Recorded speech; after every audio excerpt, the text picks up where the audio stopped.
Ladies and gentlemen, good morning and welcome to the Musée du quai Branly, Jacques Chirac. Is the interpretation working? Can you hear the interpreter? Yes? Great.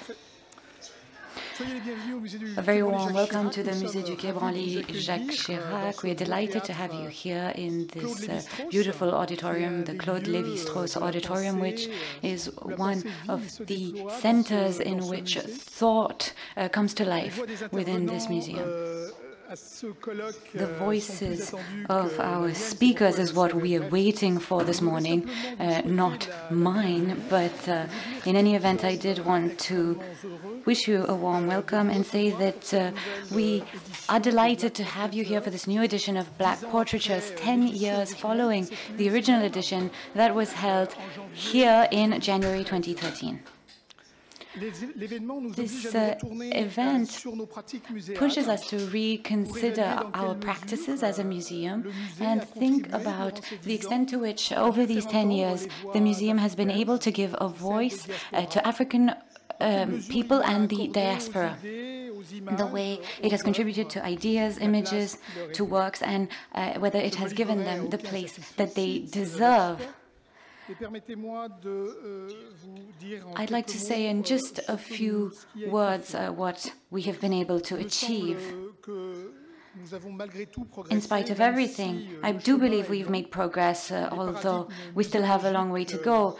The paradigms that museums are based on are changing. And I think that we're adopting more horizontal and collaborative practices. The pluralism of voices, their sovereignty are much clearer today. And as a researcher, as somebody who works on collaboration as regards knowledge and shared stories. Now, that's not necessarily the most visible aspect of our work, but our public offering has also changed as a result of that approach gradually. And I hope that in 2023, a visitor feels that they are seeing a more open, more inclusive museum that is what we are seeking to do, and we are using all the means we have available. I'd like to mention a few examples of achievements that I think illustrate that movement. I think that we are witnessing a rebalancing of perspectives as regards representation and consciousness. First of all, the efforts we have made to promote contemporary African photography on the initiative of Christine Barthes, who is in charge of our heritage and photography work here at the museum. And those of you who were present in 2013 will remember that the first edition of Black Portraitures had invited two major photographers, Jacques and James. Both had participated in a panel discussion here on this stage, and their coming together was very inspiring for us. It was an important milestone as regards our policy in terms of acquiring works. Photographs by African or Afro-descendant photographers are increasingly represented in our collections and in French collections more generally. And apart from James Barner, Paul Cujo, Gosette Lobondo, a young photographer that the museum has been working with since she started working and whose notoriety is growing. Samuel Fusso, in 2021, his monumental work 666, composed of 666 Polaroids, came to the museum, and a number of institutions have actually asked us to loan it to them very often. Samuel Fusso had participated as a member of the audience to Black Portraitures in 2013, and he had attended the panel discussion on women photographers. And he went unnoticed right up until Professor Shelley Rice noticed him, and everyone gave him a round of applause. You may remember that. Among the speakers in 2013, we also had Ngone Fall. She talked about the non-representation of the black body in Africa as part of a broader piece of work that she was leading on how the black body is presented. A few years later, Ngone Fall was the general curator of the Africa 2020 season in France. That unprecedented event gave way to very rich programming at the Musée du quai Branly. I'll only mention the September summit that ended up being held at the end of February 2021 due to the COVID-19 pandemic. Over 3 days, we held talks, panel discussions, musical events, and artists and researchers leading this work fed their work into the field of black studies, be it in critical thinking, architecture, and art. Another consideration that is important if we look back over the last 10 years, the first edition of Black Portraitures also had Anne Lafont participate as a speaker. For 2 seasons now, the art historian and the co-director of the People's University at the museum has been a regular speaker at our events. The idea of transmission is something she challenges with her thought on the body, creation, memory, and other realms, and I think that a lot of her thinking is relevant to our work today. In 2021, the museum's popular university was led by Anna Alix Kofi, who is the founder of Revue d'Art and also leading an initiative called SWAG, Something We Africans Got. And I could go on and on listing the initiatives that have helped ensure that the museum changes with its time. And I do believe that Black Portraitures in 2013 was an important starting point. And that is why the fact of being back here today, in addition to all that I have just listed, leads to a crucial recognition. This anniversary edition is an encouragement to continue and to forge ahead as regards the work that the museum and its team has accomplished. And I'd like to thank New York University to give us such an opportunity. Many people have worked to make this event a reality, and I'd like to congratulate all of you in the name of the museum as well as its audience. Thank you to Deborah Willis, who is a professor at the Department of Photography at NYU, as well as Cheryl Finley, who is an art history professor at the Spearman College in Atlanta.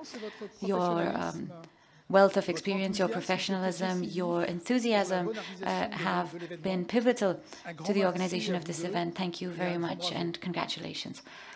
I would also like to thank members of the scientific events management team. Your contribution has been very precious. Thank you to Anna Genotti-Laban, who has been or who coordinates events at the museum. And I'd like to conclude here. I know that you're all very excited to delve into the thick of it. Thank you and have a great day.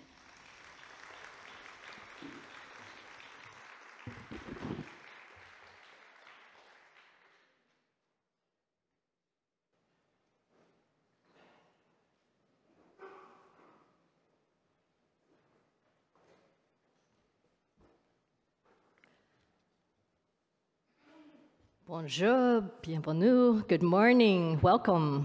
How are we today? Yes, good morning.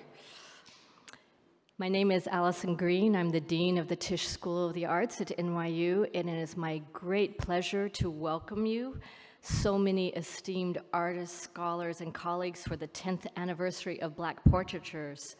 This gathering sits at the nexus of investigation and reflection, each year offering vital new learnings that emerge from the art and culture of the African diaspora. How many of you were with us yesterday? Yeah. I thought yesterday was an inspiration and a marvel. Do you agree? Marvelous. A rich weaving of stories and conversations that I know will continue again in this beautiful, beautiful location. Yesterday, we had a cheer of gratitude. I'd like to begin the same way for the remarkable Dr. Deborah Willis. Can you help me with that?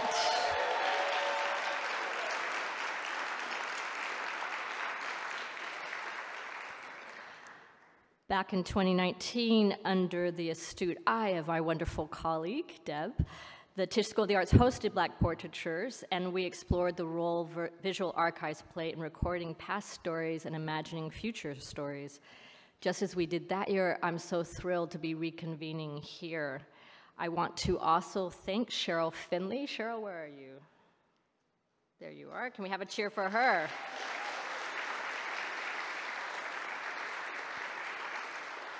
Merci beaucoup to our generous hosts, Emmanuel Kasahiru and the Musée de Quai Branly. Isn't it a joy to be in this gorgeous location?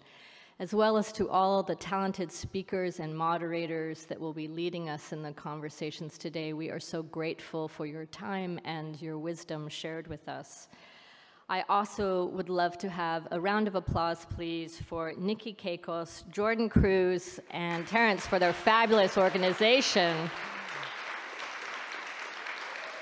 I don't think I ever saw them sit down yesterday. They were running from place to place, helping us have such a magnificent first day. So I look forward to this day. Imagine what we might do next as we take all that we learn, all the energy that we have gathered together, and send it out into the world where we go home. I like imagining that bright future. Enjoy today.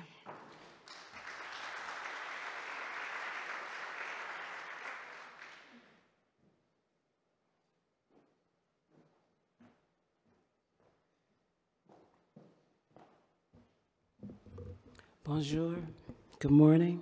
I hope everyone is doing well. Is everyone doing well?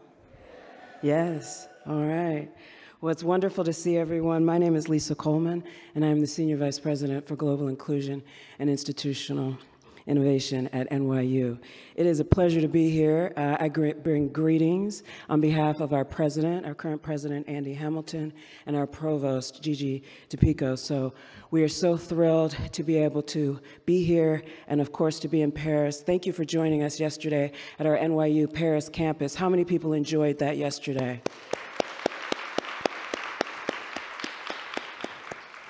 So I want to say a big congratulations as we come here to celebrate Black Portraitures, 10 Enduring Blackness, a decade of Black Portraitures. I have to say, it's been an amazing journey over these last 10 years, and I've had the blessing to both witness it from afar and then, of course, to join NYU. So I will be quick in my remarks. First, I'd just like to echo and thank, of course, our Dean, Allison Green, and echo her remarks and thank everyone who has been able to put this together. Let me first say I'd like to thank everyone who works behind the scenes. Those people who cleaned up the room for us to get here, those people who will clean up the room after we leave, those people who keep the lights on, all those people who do that work behind the scenes. Let's give them an extra round of applause. Of course, thank you to the director, thank you to Anna, thank you to everyone who is, of course, here on the ground who's made this possible as well. And lastly, what I'd like to do is take a moment to honor our ancestors, to all of those who've come before us, to those who've paved the way, to those who made this possible, who made great sacrifices for us to be here. Let us say thank you, and let us take 5 seconds of silence in honor.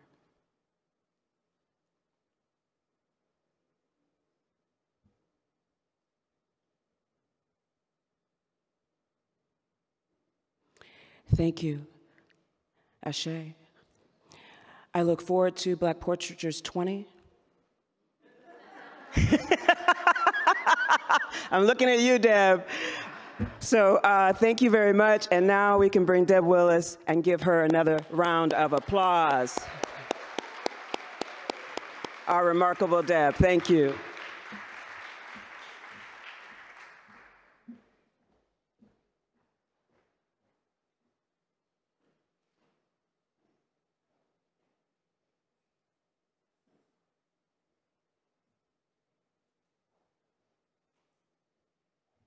Thank you. Thank you, 20.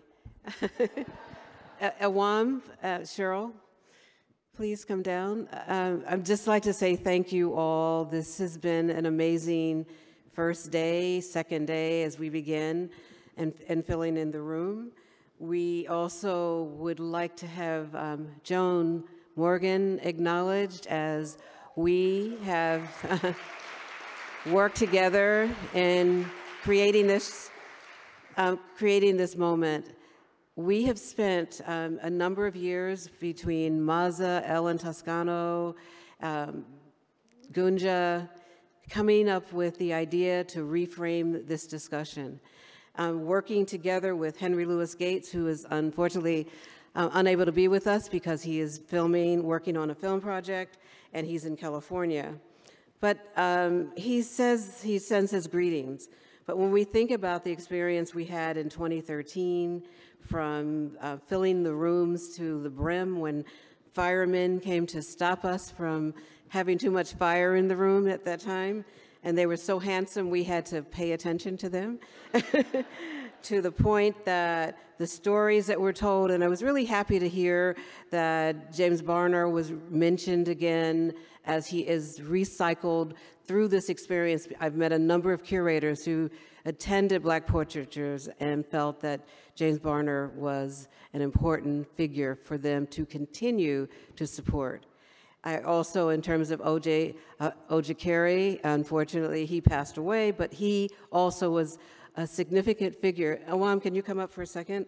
To think about how do we endure Blackness through this experience of telling stories. And I thought yesterday was significant as we told multiple stories, and we know from that experience that we think about how Black curators matter, we rethink the idea of the politics of pleasure, how do we think about the unflattened Black woman, but also how do we become or belong in terms of the act of portraiture. We also look at the archive of Black Paris, the presence of Black Paris, but also the writers who and performers who looked and performed the Charleston at Le Grand Duke through the experience of how do we think about visual culture in the public space such as Paris. And so I'd like to Awam, and then we'll move on to Cheryl Finley to begin the program. Hi, good morning once again.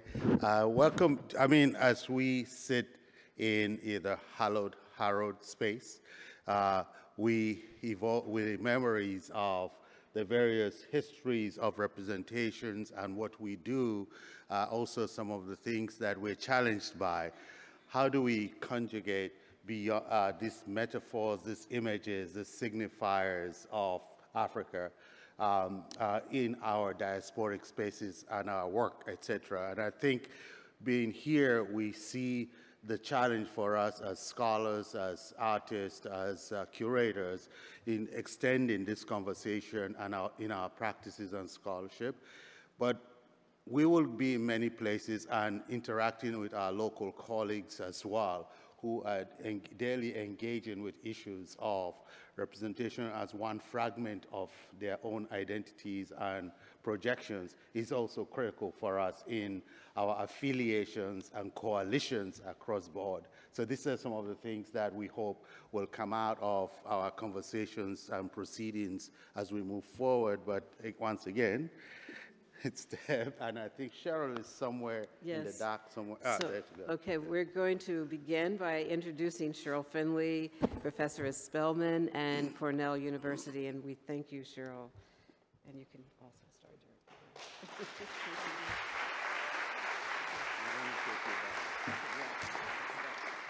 Thank you so much, Deb. Thank you, Awam. Thank you all for being here from Paris, from Saint-Denis, from all around France, from around Europe, from Africa, from North America, around the world. We're really excited to welcome you again to this 10th anniversary program.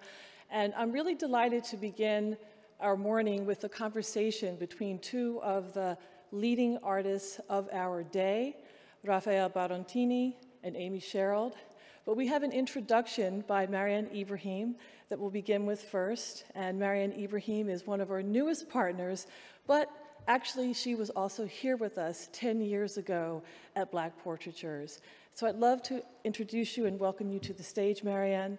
Marianne is an amazing, brilliant intellectual and gallerist. She has one of the leading galleries here in the city of Paris, but she also has an outpost in Chicago, and the latest one is in Mexico City. She's been a partner for this past decade, but even for longer than that, and she's a friend to many artists. She's a friend to all of us here at Black Portraitures, and we're so, so thankful to her for her partnership for this edition of Black Portraitures and also for introducing us to Raphael's work. So we're really excited to have you here, and I'm going to leave the podium and welcome you up. Thank you.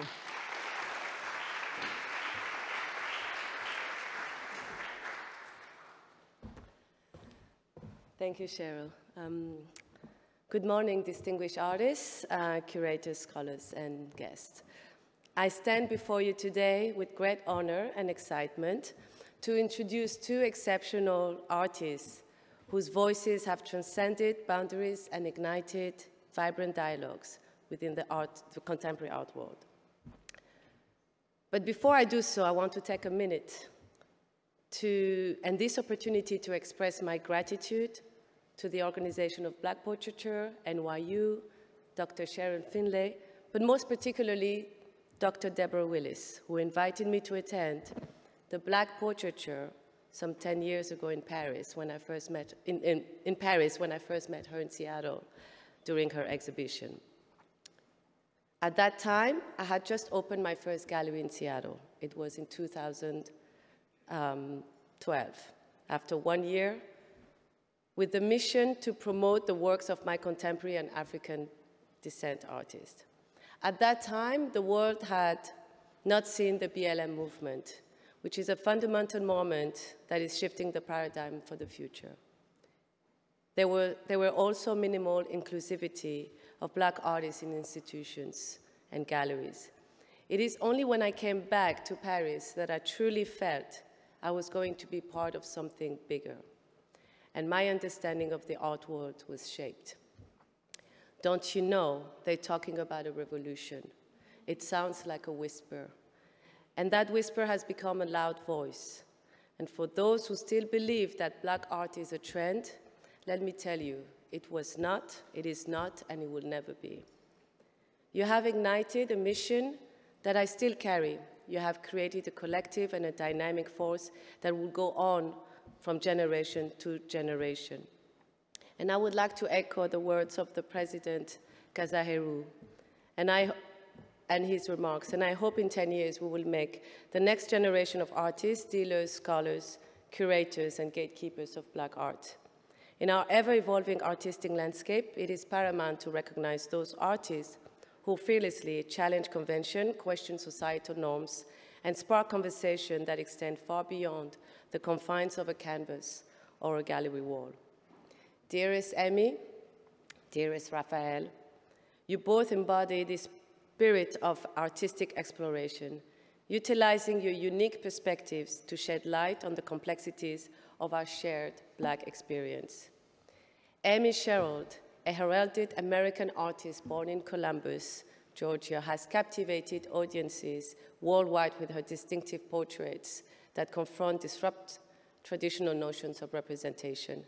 Her groundbreaking work has been recognized for its profound ability to amplify the voices of those who have historically been underrepresented, presenting them with dignity and grace on a grand stage with a unique palette and monochromatic backgrounds.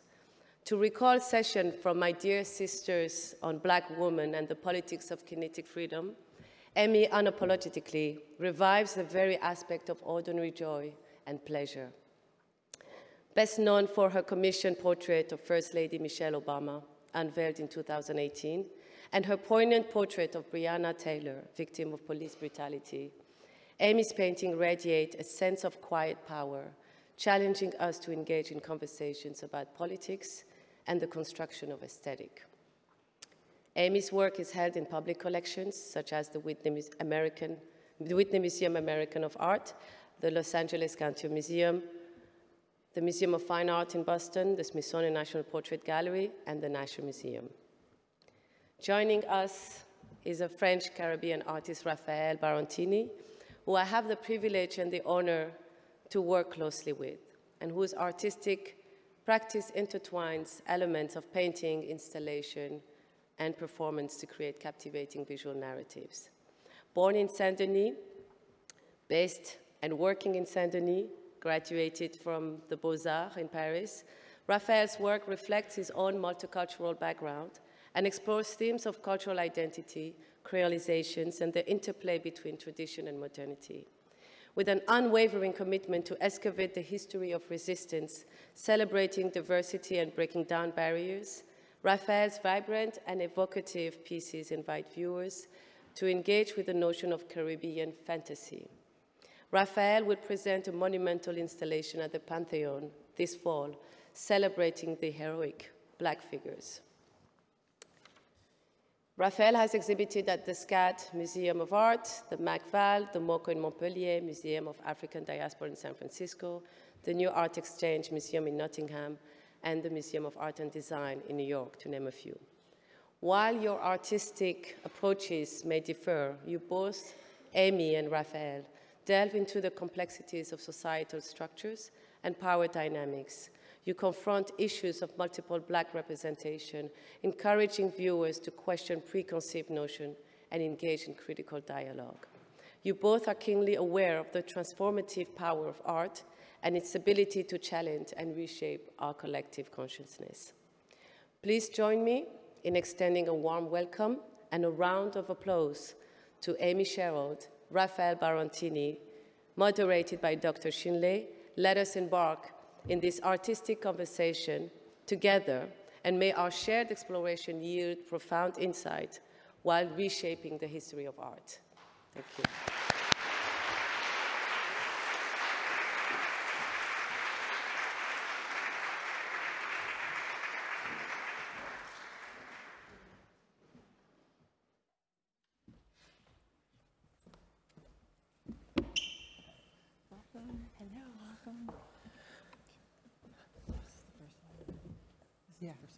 Good morning. Good morning, everyone. We're so excited to get this conversation started. And I think the first thing that I want to say is thank you so much for that brilliant introduction, Marianne. Yes, thank you. And, you know, for setting the tone for our conversation today. One of the things that I just want to put out here, and I think that it's going to really help this, you know, us knowing one another, know each other even better. This is the first time that Raphael and Amy are meeting. So I think this is also a really exciting exchange, again, thinking about how we shift the paradigm, but also change the history of art. And I just wanted to begin with some icebreaker questions for both of you. And the first one is just a very simple one. When did you know you wanted to be an artist? And how did your family and the communities that nurtured you help you to prepare? Should we go first?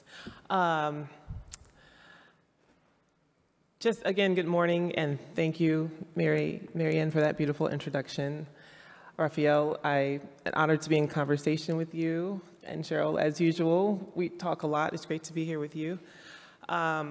So I answer this question often, and the answer never changes. I feel like it was what I was born to do. I don't know what else I would be doing. I am a one-trick pony, as I say.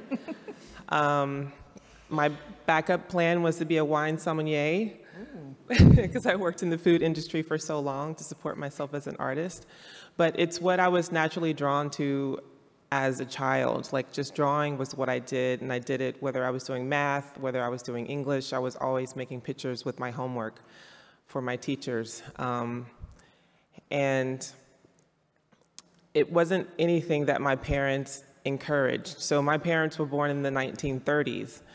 There was no example of what it, what the outcome of my life would be if I decided to be an artist. My father was a dentist, his uncle was a mortuarian, and the rest of the women in my family were teachers. So it was a nightmare for my parents to learn that this is what I wanted to do, although my mom had me in art classes from the time I was kindergarten. So I'm like, I'm not sure what you expected, but this neurosurgeon thing is not gonna happen. And it's about breaking the kind of limited thinking that my Amos and Geraldine could only think so big, right? And so here comes Amy, and she wants to do something that nobody's ever heard of. We listened to jazz music, we went to see plays, but art wasn't part of my upbringing. And eventually they came around to support me. I think my father always did, but it's something that took a lot of bravery and courage to walk away from the support of my family. When I say that, like, my father was one of the first Black dentists in Columbus, and they had a program set up that if you went to college and you were pre-med and you sustained a certain GPA, then they were going to pay for you to go to college and pay for you to go to medical school. So I was under the pressure of completing that agreement, but I knew that I needed to be an artist, and so I changed my major without telling my parents. Attached myself to Dr. Arturo Lindsay, who was my support system at the time, and he offered me the opportunity to see what my life could actually look like. So it was a big deal. It was a long journey, and I'm happy to be here. I'm happy I made that decision. And we're happy that you're here too. Raphael. Yeah, so thanks again for having me, and thank you, Marianne, for the introduction, the kind introduction. It was maybe easier for me because my family was already open for art careers. My father was working in the music, so maybe he was more open-minded about an art career. I also had the chance maybe to, thanks to the French system, to have access to a public art school where it was free to be a student. And it was, I never thought that I will be a professional artist. But like Amy, I was pretty sure that I couldn't live without creating. So, so this, and also the fact to be like working. I was salesman for 15 years when I was practicing at school, and then when I was graduated, when I started to work in my own studio, I was working at the same time to pay the bills. But yeah, thanks to some professional encounters, and Marianne is one of them, and maybe the most important, I succeed to have a full-time career. Yeah.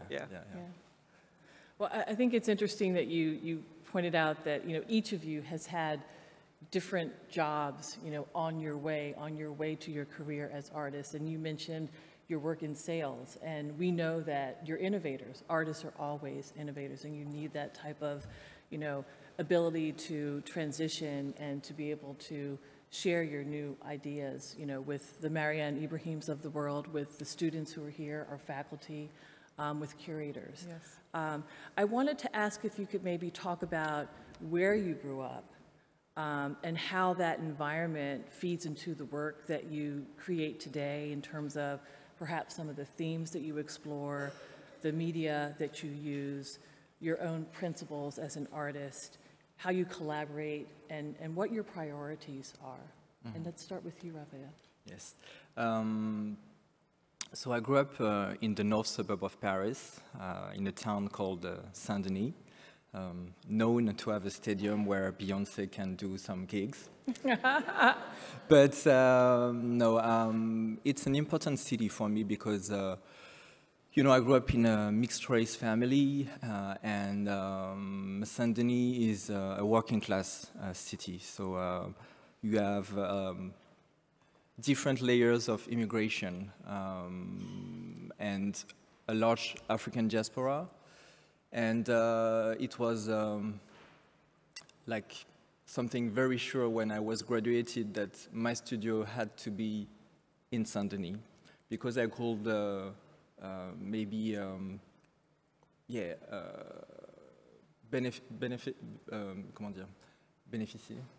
Beneficiary? Yeah, of the living energy of the city. Mm-hmm. Also because there is so much different cultures. We have like 120 different nationalities in the city. And it was important for me as an artist to live in this kind of area. And also, I am, if you see my work on the screens, I am very interested in the idea of collage, and it is really an important thing in my work. And Saint-Denis is a big collage in a way, because you have so many layers of history also. And if the African, if there is a large African diaspora in the city, it's also because of the history of France and the history of colonization. So it's also a kind of laboratory, and it's interesting how Saint-Denis could be a city where you see France also becoming a rich country, and with all these different cultural elements. Yeah, that transformation. Yeah. Mm-hmm. So I grew up in Columbus, Georgia, which is in what we call the Bible Belt. It's also called the Deep South. It has its own culture and language, I like to say, and way of being. My world was very black and white. Like there were, to give you an example, I was president of my Spanish club in high school. So everything in my world was black and white. I went to mostly white schools. Needed to be at Spelman when I was there. There was an aspect of, I think, performance in my life when it came to growing up in that kind of environment, because it's almost like forced assimilation all the time, being in all white schools. And I think coming back to Columbus as an adult, like post-grad school, I had the opportunity to really examine my surroundings with, you know, this kind of academic lens that I gained from my education. And I realized, and then I started asking myself questions like, who am I really? Like, if I hadn't grown up here, if, you know, my mother didn't have to give me that, have that conversation with me when she first dropped me off at kindergarten, that like opened this lens in my mind that had not been opened prior to that first day of kindergarten, which was, you have to act this way, you can't do this, they're gonna look at you this way. And it was just like this unnatural self-awareness that no 5-year-old should have to have. If I hadn't had that experience, what would my life be like? Like, who would I be without this acute awareness of my race and my presence and how that changes spaces? So when I came back after grad school, I had the opportunity to ask myself those questions, and I think the work was really born from journaling that. It's almost a journal of my experiences, and I had to work through that to find myself inside of all that. So if I wasn't told who to worship, if it wasn't like, we're Christian, we worship Jesus, this is how you're supposed to dress, this is how you're supposed to act, this is what your, our familial expectations are, who would I be without all that? And I always tell this joke, like, who would I be, like, if Luther Vandross had never sang about falling in love, and I was listening to that when I was 7, like, had we ever had any natural experiences? Because everything is almost like predictated for us. And I was really on this journey to figure out who I really was, and I think the impetus for that was being diagnosed with congestive heart failure, so feeling like I had a limited amount of time to live. So that was 30, and between 30 and 39,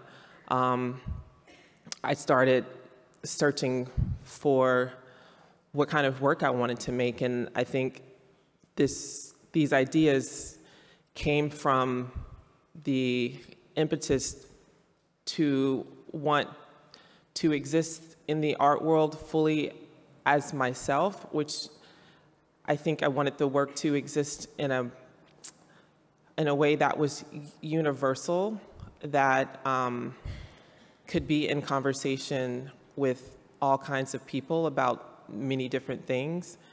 And I think that when I look back at my upbringing, and even though it wasn't very colorful, I think by the time I left Columbus and went to college, I was really searching for what I didn't have. So, I went to college, my best friend was from Yemen, and then, you just culturally, I didn't have Indian food or Jamaican food or any kind of, my mom, I didn't have avocados until I was in my 20s.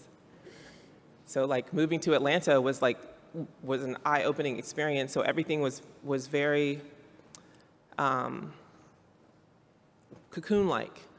And so just really exploring myself outside of that cocoon, and I appreciate my upbringing. I appreciate the religious aspect of it, even though I'm no longer a part of that religion.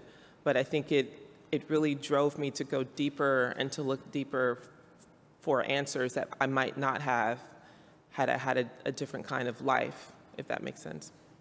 It totally makes sense. And you alluded to the fact that Atlanta is a mecca, yes? Right, yeah, and a place that can really transform your life. And I think that we can maybe shift to thinking about, formal training, art school, whether it begins, in the public school system, or whether it begins, when you start elementary school and you matriculate at, the Atlanta University Center. So I wanted to start with you, Raphael, if we can talk about formal training and informal training as well. You attended the École des Beaux-Arts here in Paris, and you had a studio that was within eyeshot of the Louvre. And we know that is, of course, the world's most visited art museum, the pinnacle of Western art, with anointed masterpieces from the Renaissance, as well as large-scale history paintings by artists such as Jericho that chart the history of slavery, colonialism, and the onset of the modern era in a European perspective. And I wanted to ask you, how did that experience impact your practice and working methodology? So involving things like history and memory, as well as the archive and photography. Mm-hmm. So as I said just before, my work of collage, for my work of collage and composition, I use a lot of different materials and different iconographies. So I can use directly pieces from the history of art that I take picture of it in museums, but also do some research in museum collections. And all my shoes of iconographies are from this type of materials. And when I was a student at the Beaux-Arts, I had the chance to be in a painting studio where I learned many techniques and the printmaking also, the screen printing. And the fact to be from Saint-Denis, taking the train to go to the school in the center of Paris, in a very wealthy arrondissement, and to have access also to this kind of museum just in front of me really shaped my vision and my practice. I remember one of the first series I made around 2005 or 7, something like that, where I started to work on court portraits. And I was literally going to the Louvre, just in front of me, taking pictures of paintings, and after that, going to Saint-Denis and taking pictures of people, of models. And I started to do this kind of series where I was mixing the typical French history and new models inside that history. And I think this move was important in my work because a lot of my subjects are related to this kind of inversion, historical inversion. And yes, so this type of move are always in my practice now, and even when I have special commission. I think also this type of inversion are related to the Caribbean culture that I had access when I was a child, going to Guadeloupe in my family and just watching the carnival. And we know that in the Caribbean, the carnival have a very strong symbolics related to the time of slavery and history. And all these different elements was the base of my work.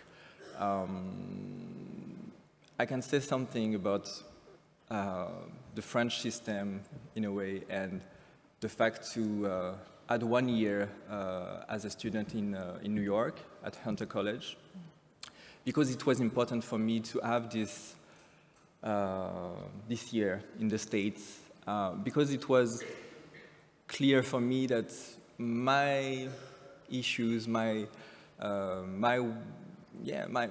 reflections were not really received by the teachers in Paris.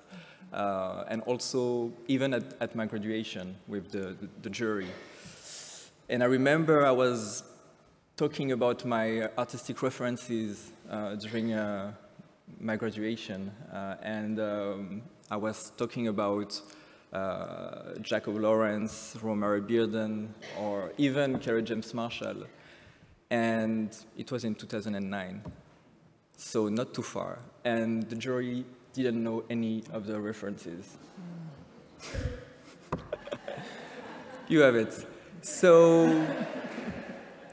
I did 1 year in New York, and I had the chance to discover how Black institutions, like the Studio Museum, for example, was places who was really important for the communities, and also for the artists coming from these communities.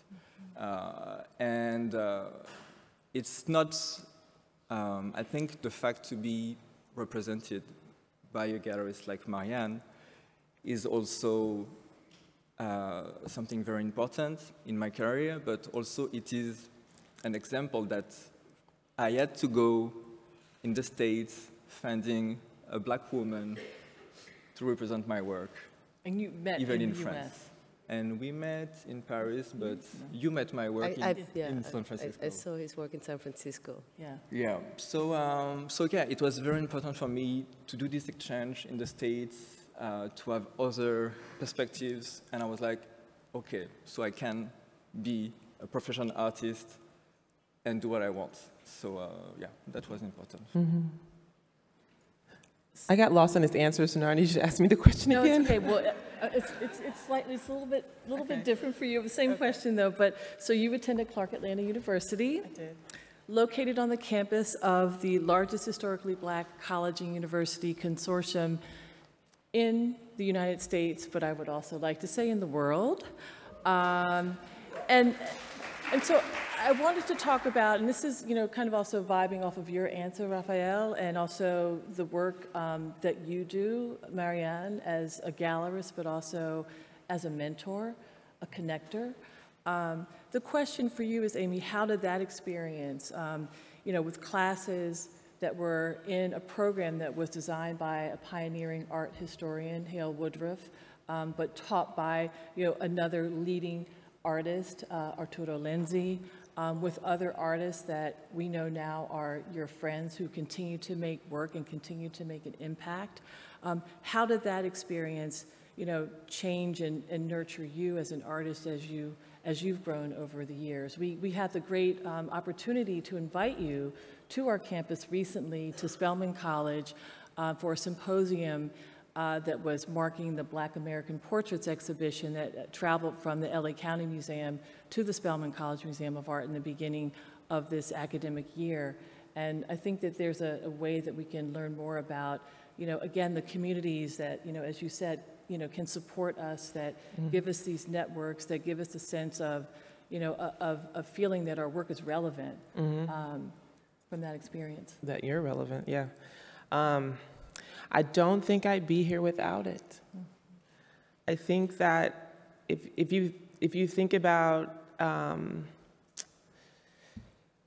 just being human, and I'm thinking about John Berger, I forget how to pronounce his name, but he's a writer that I read his work when I was in grad school, and I just remember this one chapter. I think the book is called Ways of Seeing, and he talks about the observer, and his example was women, but I think it just applies to everybody. Like as a woman, you might get up in a restaurant, you're walking to the bathroom, and you're watching yourself being watched in your mind's eye.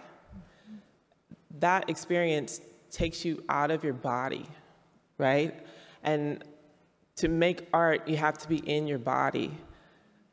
And I felt like from kindergarten to 12th grade, unless I was in spaces with my family or my best friend who was white, but like, unless I was in these had the opportunity to be in these different Black spaces, I was always outside of my body.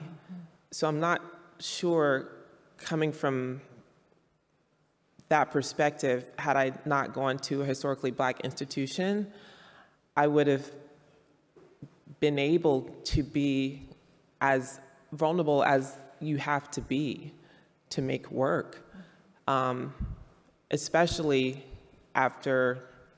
alongside the pressure of letting go of my parents' expectations. Like, that's a big deal in college. You're like, look, I'm gonna be an artist, sorry, and don't know what to say. It really allowed me the opportunity to ground myself into who I was, to be vulnerable, to feel safe in order to explore and make mistakes and not have to explain who I was as I was trying to figure out who I was at the same time. So I find my time there to be truly essential to my formation as an artist, to be honest. Thank you. Yeah. Thank you. And this kind of nicely segues into the next question. And also, I think it's a question about why we're here, why we're convened here, a decade later at this moment in time, and also in this place at the quai Branly. So I wanted to ask, about each of you in your own way. You engage histories of photography, but also of portraiture. And I wanted to ask about how you arrived at portraiture in particular, and what the role of portraiture is for Black communities, for Black people, historically, and for future generations. And if you could talk about the process of deciding, for example, in some of the works that you make, on the figures that you might portray, the histories that you have selected, what are some of the references that you might use, both archival and materials-based, that go into each work or series of works? Woody, you want to go first? Okay. So,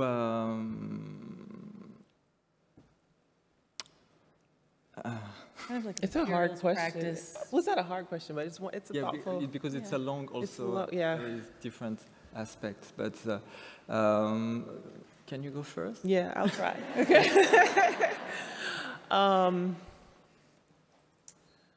So I start with the question of why portraiture and how why it's important for what us. it effectuates, right? Why it's important for us. And I think I'm a portrait artist mostly because of the time that I was born in, to be honest. Like, I was going to ask how old you were, but I'm like, if I was born in 1983, I feel like my point of view, perception might have been different enough that painting might have been what I considered art. But being born in 1973, that's all I considered art, because that's all I was exposed to through books and encyclopedias was painting. So I thought art was painting and drawing, and like that was it, you know? So moving along from that,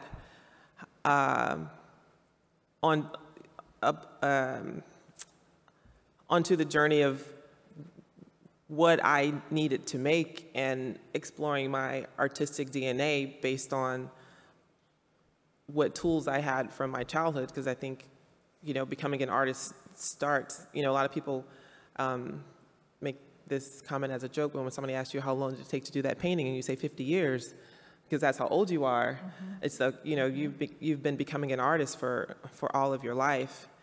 And I was looking for a way to authentically represent myself in a room full of my contemporaries. They weren't my contemporaries at the time, but I was, you know, I grew up looking at, you know, Michelin, Kehinde, Hank, LaToya, I mean, just all these different artists, and I asked myself, like, who would I be if I was in this room with them?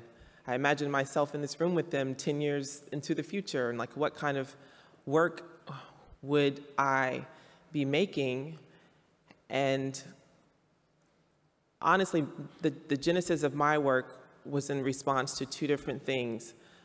The first thing was Kara Walker's exhibition at the Whitney in 2008, and seeing that genius of a show, and then leaving and trying to consider processing it and thinking about how it applied to my present day experience as a Black person. I understood it deeply from the perspective of growing up in the South. And then the other part was looking for resources at the library and just thinking about things that I thought that I didn't see. And so I went to the library and I looked up, I was trying to find books on Black magicians, and I couldn't find anything on a Black magician. I'm like, that's crazy. It's like there's no book in Enoch Pratt Library in Baltimore City about anything that has to do with like Black people making magic. And so I ended up renting the movie Big Fish instead, which I had seen already, but something my spirit told me to rent it again. And in watching it a second time, I had this epiphany, because I realized that this is what I felt like I was missing. So like the aspect of magic was what I felt like I was missing from my identity in the present day. Like this all has to exist in one place. Like this kind of, you know, we need all the work that all Black artists are making. We need, because there's so many different aspects to our, you know, Black identity, Black American identity, like Black Parisian identity. Like it all needs to exist. So I realized that for me, when I went to look at work out in the world, I needed to see a balance in this conversation that was happening. And for me, that balance was, at that time, just seeing images of myself being myself. And so seeing Blackfish and hearing these narratives that this father makes up. So the movie is about a father and a son, and the father is in bed. He's on his deathbed, and he's telling his son these different stories about his life, and they're embellished.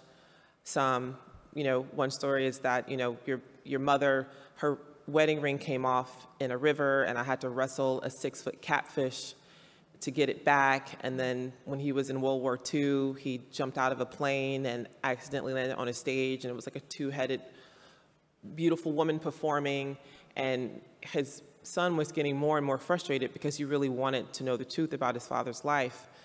And then after his father passed, all these characters did come to his father's funeral, so like they actually kind of did exist, except the two-headed women were just twins, so those are the ways that he embellished. But I was, in the moment, like a little bit remorseful that I didn't have that same level of fantasy in my life, in a way. Like I wanted that freedom to imagine myself outside of this rigid identity and what I call now, because of Kevin Kwashi, like this public identity that we are codified by, and to push outside of those boundaries and let myself breathe. I just felt like I wanted to breathe. And this was in 2009, so like now breathing is like, and the conversation around breath is like a real thing. So that was the impetus of it. It's just like searching for freedom, searching for magic, looking for reflections, understanding the power and privilege of what it means for me to walk into my studio every day as a Black artist, as an artist, as a female artist, as an American artist, depending on which day it is and what needs to be said that day, and make this kind of work that is so absent from our art historical narrative. And Kerry James Marshall does make a comparison to figuration and abstraction, and he places a lot of power, like a lot of the power of change and shifting narrative and corrective narrative on figuration, because it does change spaces.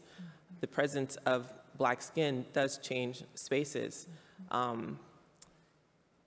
You can't have a gallery roster of 30 artists and then have 20 Black artists without your gallery being a Black gallery. Like it's just what it is. So the Black body is political, but I didn't want my work and this portraiture to lead with politics. I wanted it to lead with humanity, and that's basically the genesis of it. Thank you, Amy. So we are really close to time, but Raphael, I did want to ask if you would like to reply. Yeah. Thank you. So, no, it's fine. I have a different approach, I think, in terms of technique, but I see some close elements also between our both practices. I was always interested in printmaking, so I never been interested in the act to paint with a brush in a realistic way. So I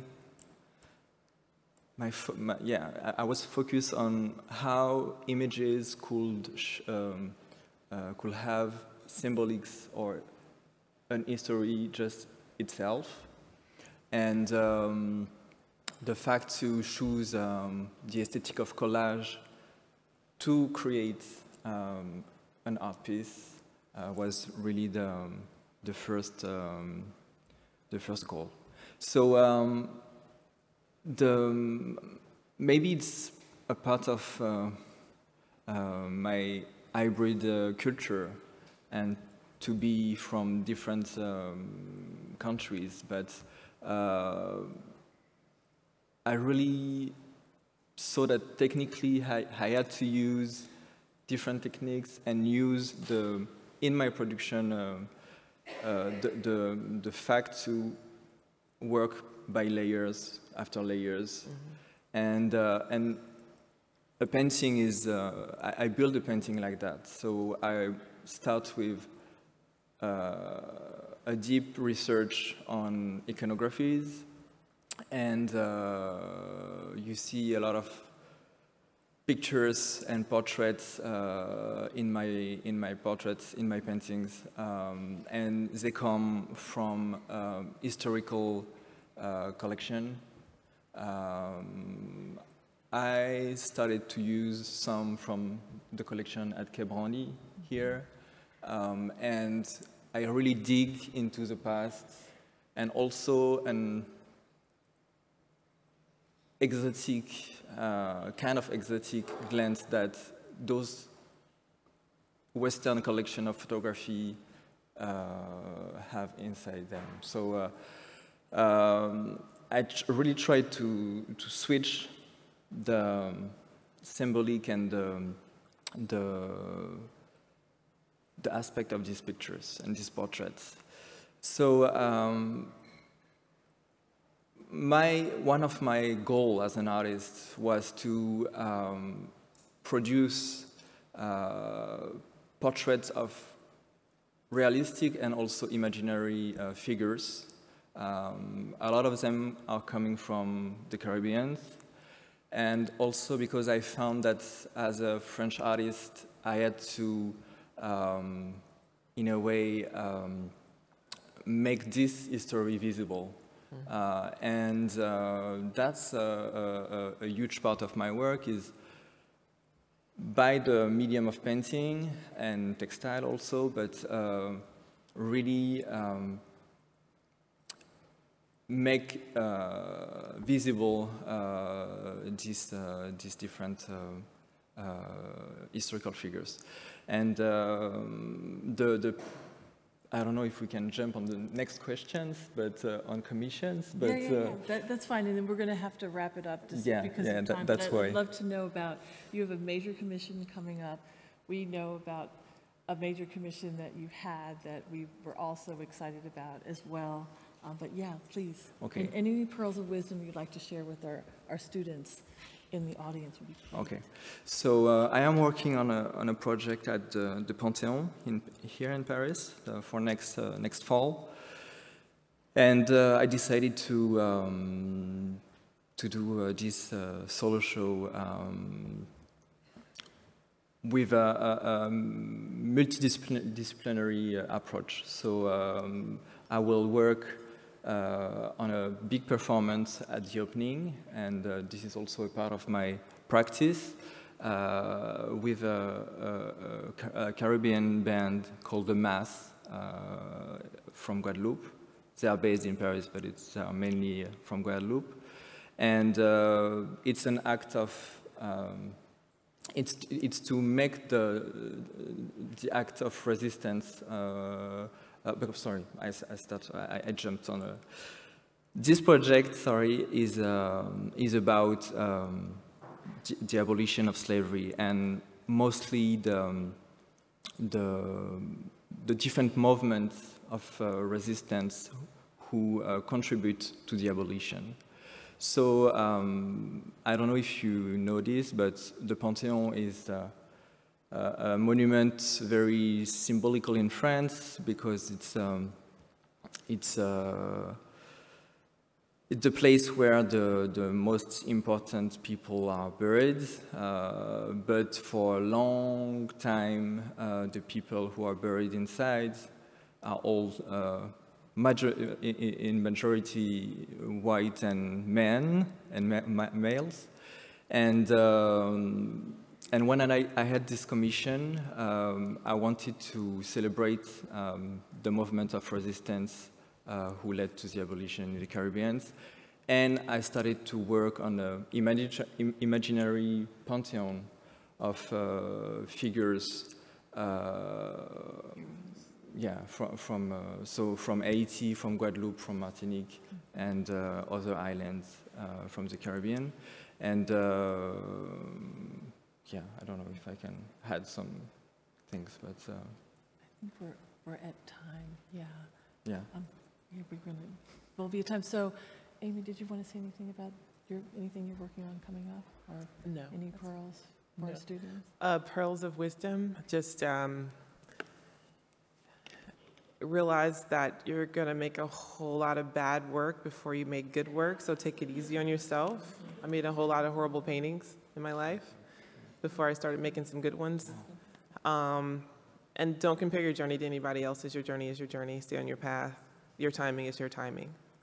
So somebody else's success does not negate anything, you know. And I guess that's it. Be a boss. Thank you.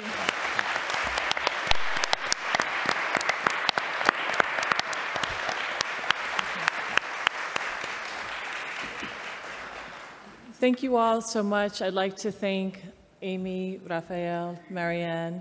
We're going to get ready for the next panel that's going to begin, so please stay in the room. We're not going to break because we're a little bit over time. And so the next panel beginning at 10:50 is Becoming the Act of Portraiture. And then there's also a panel, Writers from the Diaspora, as well in the cinema. Thank you all. I actually have some new information we can just, okay. We'll try to do a 10-minute break. Like Cheryl said, the next panel is here, a 5-minute break actually. 5 minutes, do what you need to do. The cinema room is out the hall and around the corner. Please ask a staff member if you need assistance. Thank you.